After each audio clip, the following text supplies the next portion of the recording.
একটা সময় ছিল যখন আমি কিছুই করতে পারতাম না।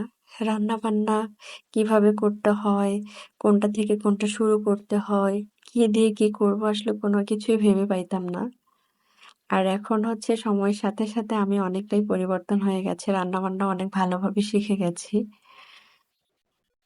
এমন এক সময় গেছে যখন আমি রান্না কি করব এটা ভাবতে, ভাবতে আমার ৩ থেকে ৪ ঘন্টা সময়ও চলে যেত।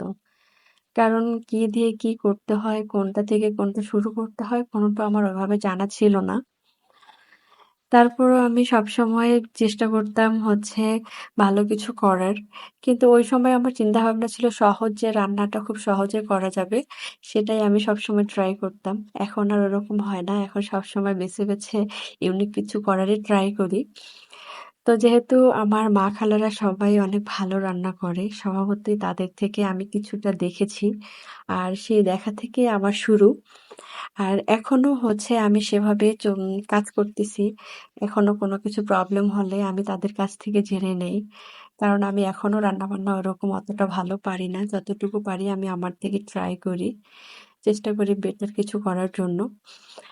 আর মেয়েদের হচ্ছে এটা আল্লাহ প্রদত্ত একটা গুণ। পৃথিবীর সব মেয়েরাই হচ্ছে একটা সময় গিয়ে অনেক ভালো রান্নাবান্না, ঘর গোছানোর কাজ, এই কাজগুলো অনেক ভালোভাবে শিখে যায়। এটা আসলেই বাস্তবতা।